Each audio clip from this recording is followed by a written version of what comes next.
Good morning, good afternoon, and good night, and welcome to the Amateur Otaku podcast. How is everybody doing out there? I am Brandon Alvarado, the Scarlet Fan here, and I am very excited to be back today to talk some awesome anime, none other than Kaiju Number 8. Created by mangaka Naoya Matsumoto, we are covering Kaiju Number 8. We started this coverage a month ago. We're covering it bi-weekly. So whenever we don't do Doron Doron, we're doing Kaiju Number 8. Today we got chapters 3 and 4. And if you love, and as always, I don't do it by myself. I'm accompanied by the one, the only, Isaac Wolf. What's up, man? It's going good. I'm just exhausted. That sounds phenomenal, gigantic, colossal, epic, towering, high, monstrous, Okay, terrifying. this is just. No, no. I again, Pacific. I mean, it got out of This hand. didn't I land know. at all. Yes, it was horrible. But yes, we're back here, guys, at the Amateur Otaku Podcast. To talk anime. We're talking anime manga. We're talking Kaiju Number 8. If you love what we do every single week, we cover anime shows, series, mangas. Every week we do My Hero Academia, we do Spy Family, we do a random movie or series. We got a lot of stuff coming up for you guys. As you know, we started doing manga coverage of Doron Doron, and we got caught up with that. So now we're adding Kaiju Number 8, and we're doing it bi-weekly, so we cover as much different content as we can. And we've really fallen in love with Kaiju Number 8. We're not going to be covering chapters 3 to 4.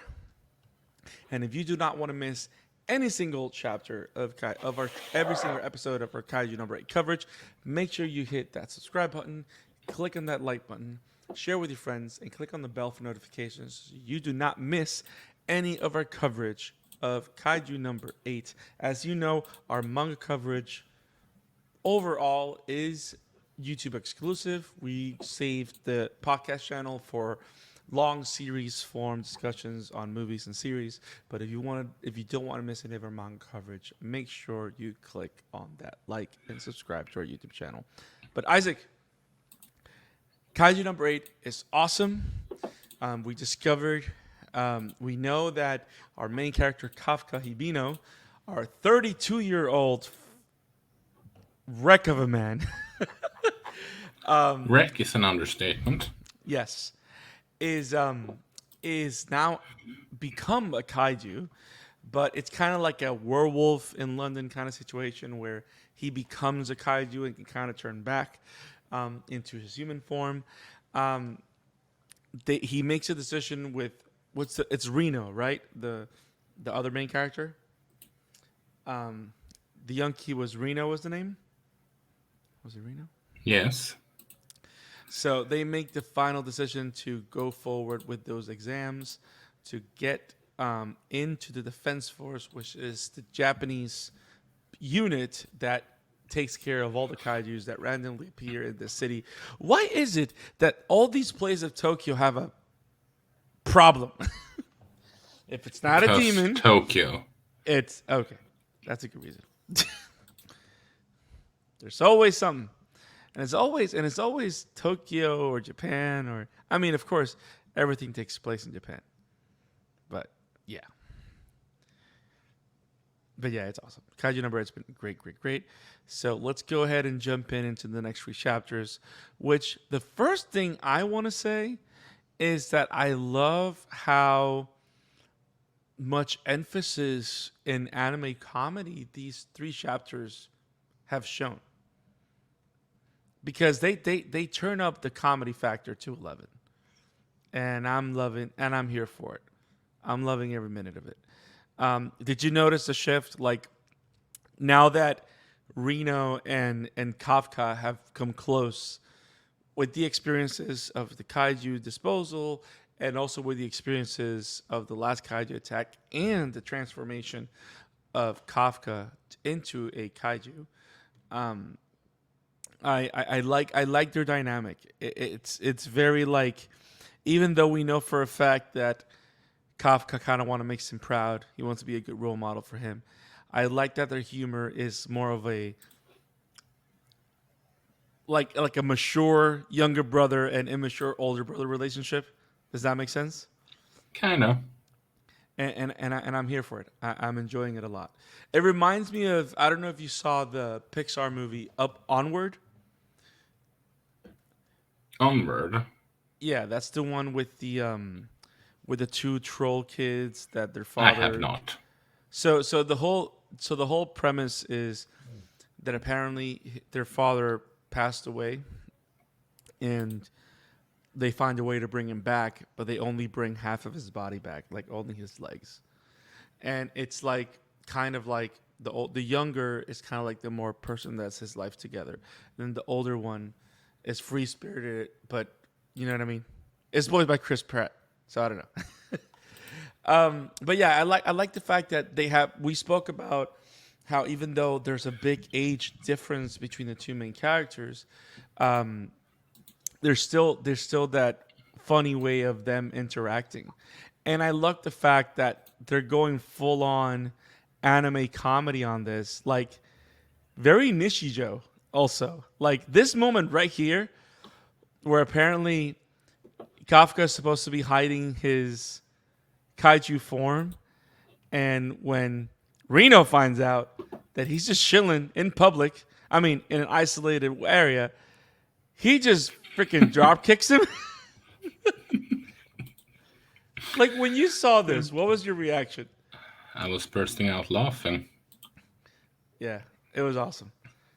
And like he's trying to, and then of course this over here, like, oh, I can hold it back to normal, but it slips, and it's like you're not fooling anybody. I don't know. It's great. I like the fact that Kafka is such a wreck, but I like how they play it for laughs, and I don't know. I think it keeps the character honest because I love, of course, the best characters are the characters that don't have everything figured out, right? And I think that's the point and why the age factor for Kafka is so important, right?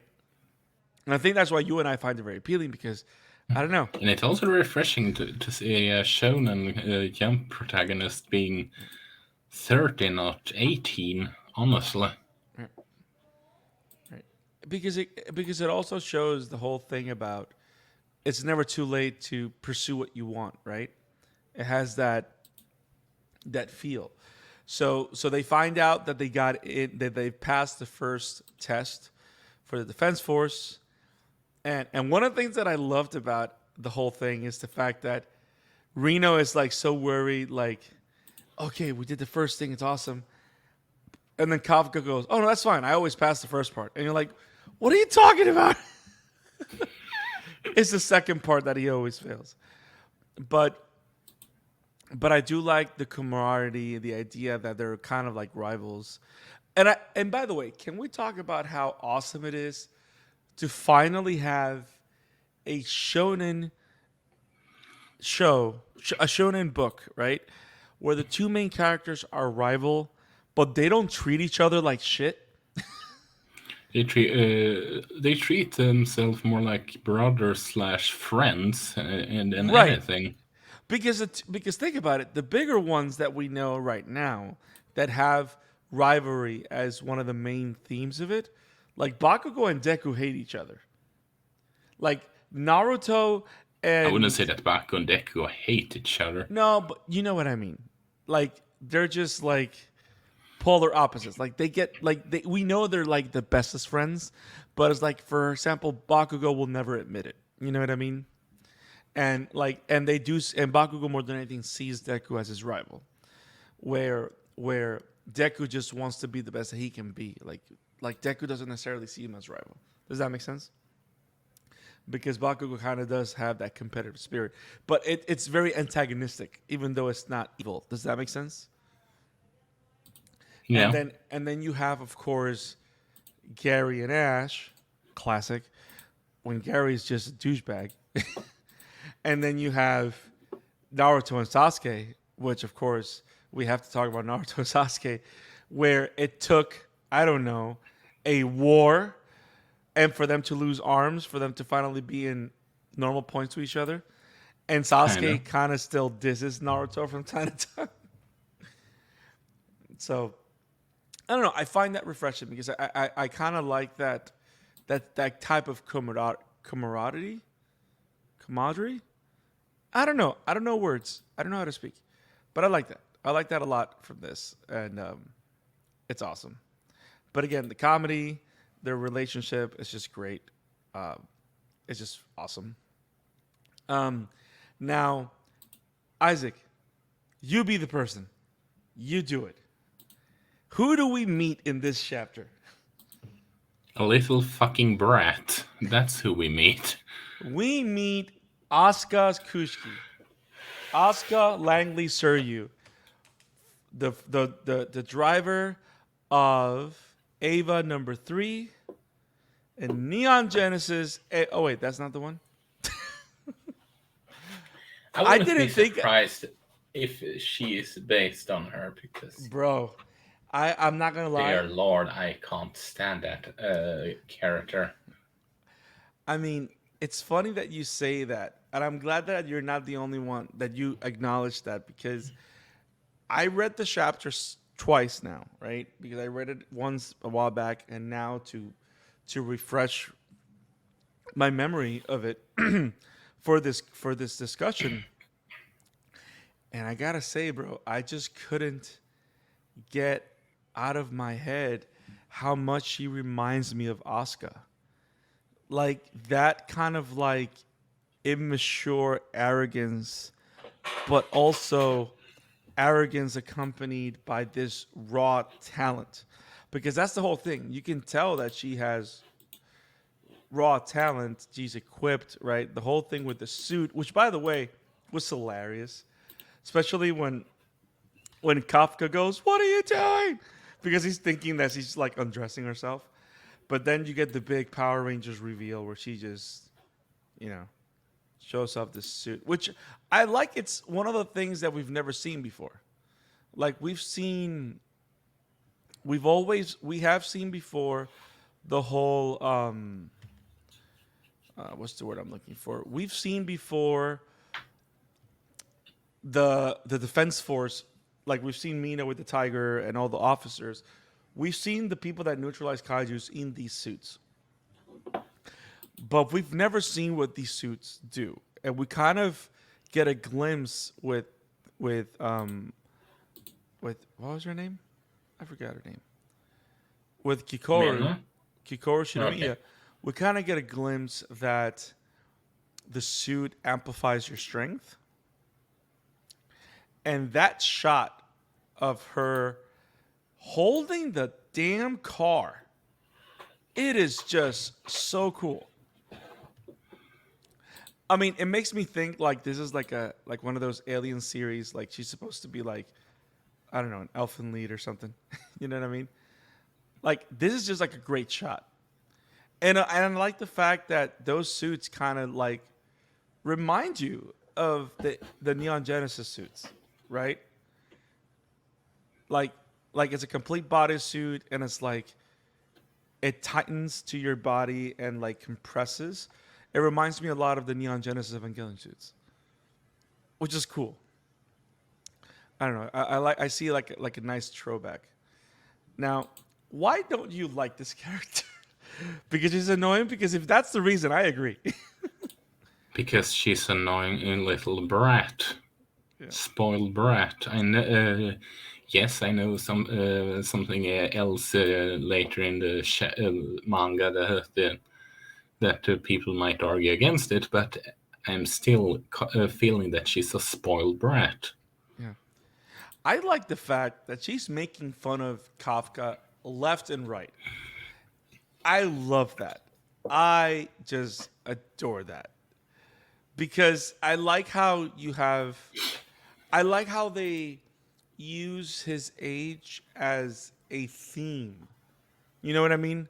Like they don't just use the age as just a characteristic of the character. It's kind of a theme because it defines they use his age as a means of defining his relationship with a lot of the different characters that we've met so far.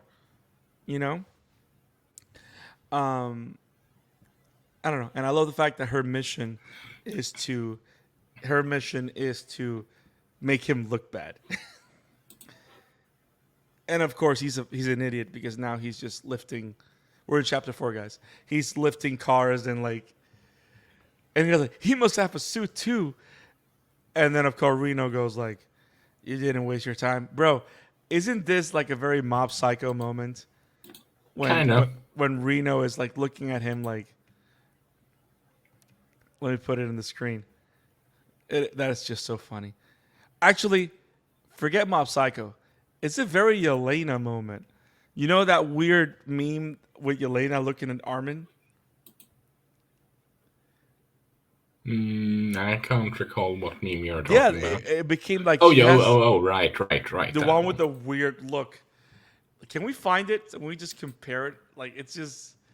Let me see. Oh, it came right away. Yelena meme face, like that. Yo,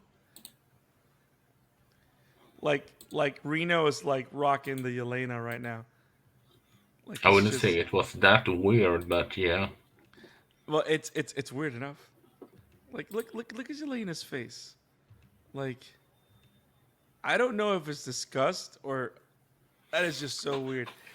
And also Isayama's art style is just very dramatic art style, which is like, oh my god. I mean, it fits the tone of that. Yeah. But I like the whole thing of Reno being like the adult in every conversation. And Kafka goes like, "Oh, don't worry, I just changed whatever I could, just certain parts that you couldn't see."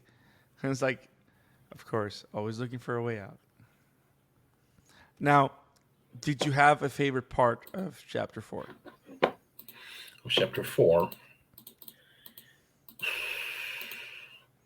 Well, I don't really know because it's probably the fact that I don't know actually because chapter 4 is just a setup chapter in my book. Yeah, like you're setting up the three. I like the fact that there's a thing as colleges for this. I didn't know that. I like that expansion of the world. Like kaiju neutralizing. It's such a problem that you have actual colleges where people leave high school to go to college to learn how to deal with kaiju. Like it's like it's a thing. I wasn't expecting On it a, to be this broad. Like I kind of on felt a, when I felt the kaiju yeah, thing, I thought it was like something that similar to Doron Doron, where it's like a relatively new problem. Does that make sense? Like yeah. apparently this is a thing that's been going on for a while. So like you have actual colleges that specialize in I mean, preparing people to be that. for example, of what I'm talking about with the 3 and 4, honestly, it's to the extent in hey, such a connectivity that you could have make it one entire chapter. Honestly, Between both of them, yeah. That's yeah, true. or that's at least how I feel. Yeah. Yeah. Yeah, I mean, a lot of a lot of chapters can feel like different manga, and I think especially after chapter 1 and 2 were very chunky. Like they were pretty long episodes, almost 40 to 50 pages, tons of panels. Like but I like the fact that in chapter 3 you have a proper introduction to Kikoru, right? Which was the main draw, right? But then in chapter 4 you kind of meet other rivals. But also I think it was a means of just showing off how out of shape Kafka is. but I Yeah, I mean, compared to everyone else, he's yes, pretty. Yeah, again playing to his age, which I also like the fact that they make it a very clear point that whenever he's not in kaiju form, he doesn't have all the kaiju attributes, which I find it very interesting because most of the times, and I think in most media, not just anime, when you have when you have when you have a character like Kafka right now that has the ability to turn into a monster or a creature, there's always like a latent increase in physical ability in your regular human form. Does that make sense? I think Like so. like you would even see in like even though you don't become full werewolves, people that are werewolves are stronger in human form than regular humans, right? In Tokyo Ghoul, just because Kaneki or any of the ghouls were using their kinkeis or whatever, they're still stronger than the average human, you know? Yeah. Like that whole thing has always been interesting to me, especially when you're dealing with monsters and stuff like that. But I like the fact that that's not the case with Kafka. I'm sorry, and I don't know. I think it's a very interesting choice. I want to see how they develop that and explore it. But like you said, it was a shut up chapter. We get a glimpse of Kafka just being horrible in the fitness exam, which is the first part of the. It's one of the first parts of the examination to be part of the defense force. We get a glimpse of these three characters, which I wanted to ask you: what is it with regular human characters having shark-like teeth in so many animes? I mean, it's a way of express, sort of like showing anger, sort of like that. It's easier to have shark-like, using shark-like teeth Yeah, without going full on overboard. yeah, If that makes any sense, you don't have to go too cartoony. If that makes any sense. true, true. Now, I do like the fact that they all come from like prestigious colleges or universities of taking care of kaiju's and stuff. The one on the bottom reminds me of Scar from Full Metal. Like he looks so much like Scar. I like the Could be idea of could be sort of like a, what's it called? it's like homage. Yes. Yeah. Yeah. But I also do like the whole thing about Kafka talking about like, oh no, I didn't use my powers because everybody worked so hard, and then he goes, I was lying. Again, the comedy here is great. Now, I do want to highlight the fact that we keep going back to Kafka's backstory, right?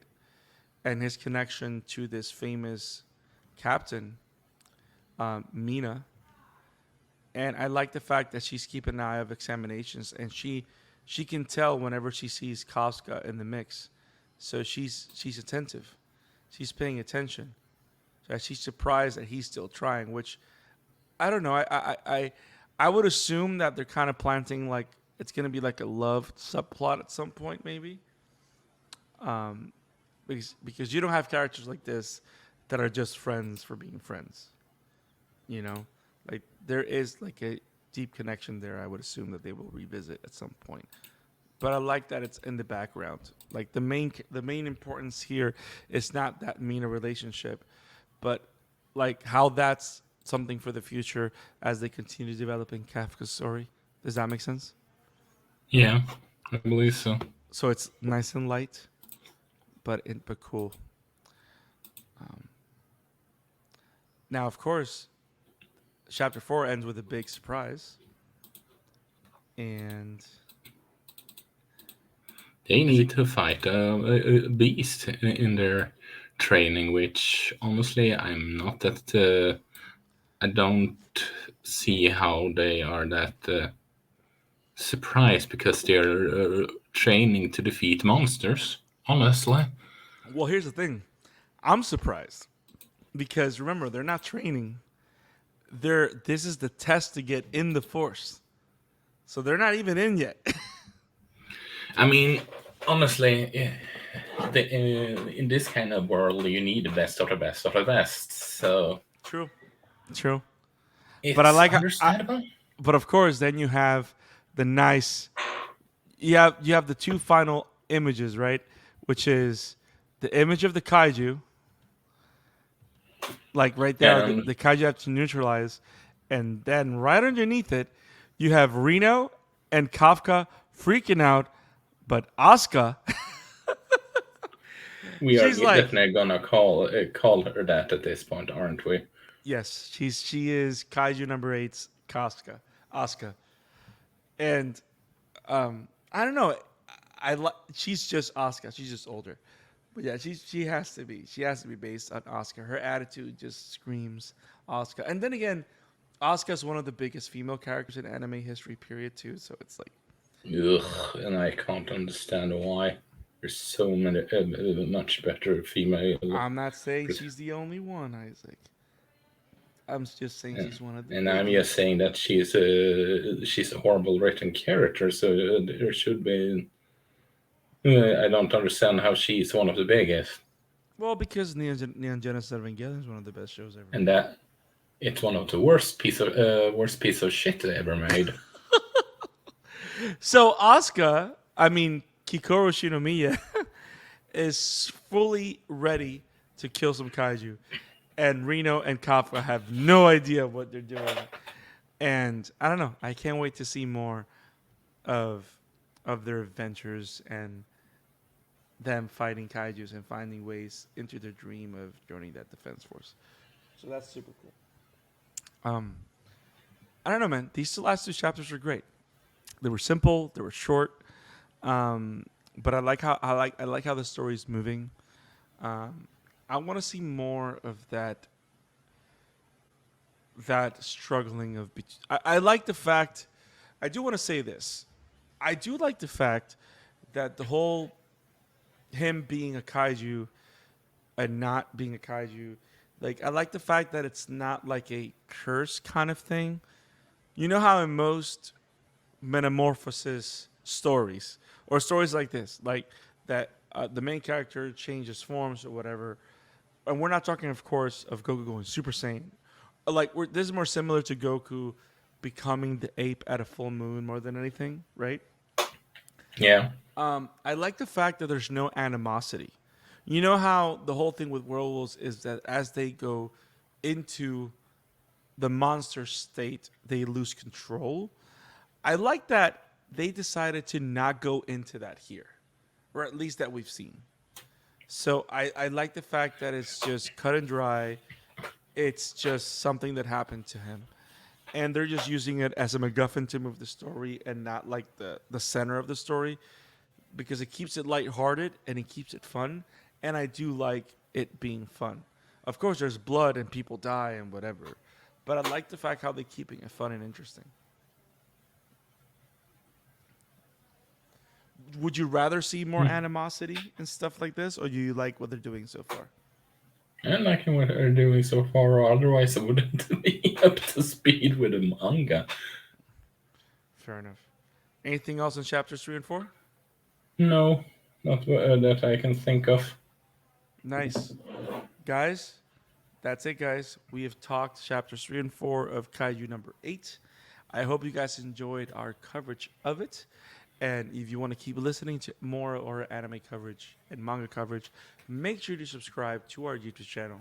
Click on the bell for notifications, share with your friends so that you don't miss any episodes and others can learn of the awesome coverage that we have at the Amateur Otaku podcast.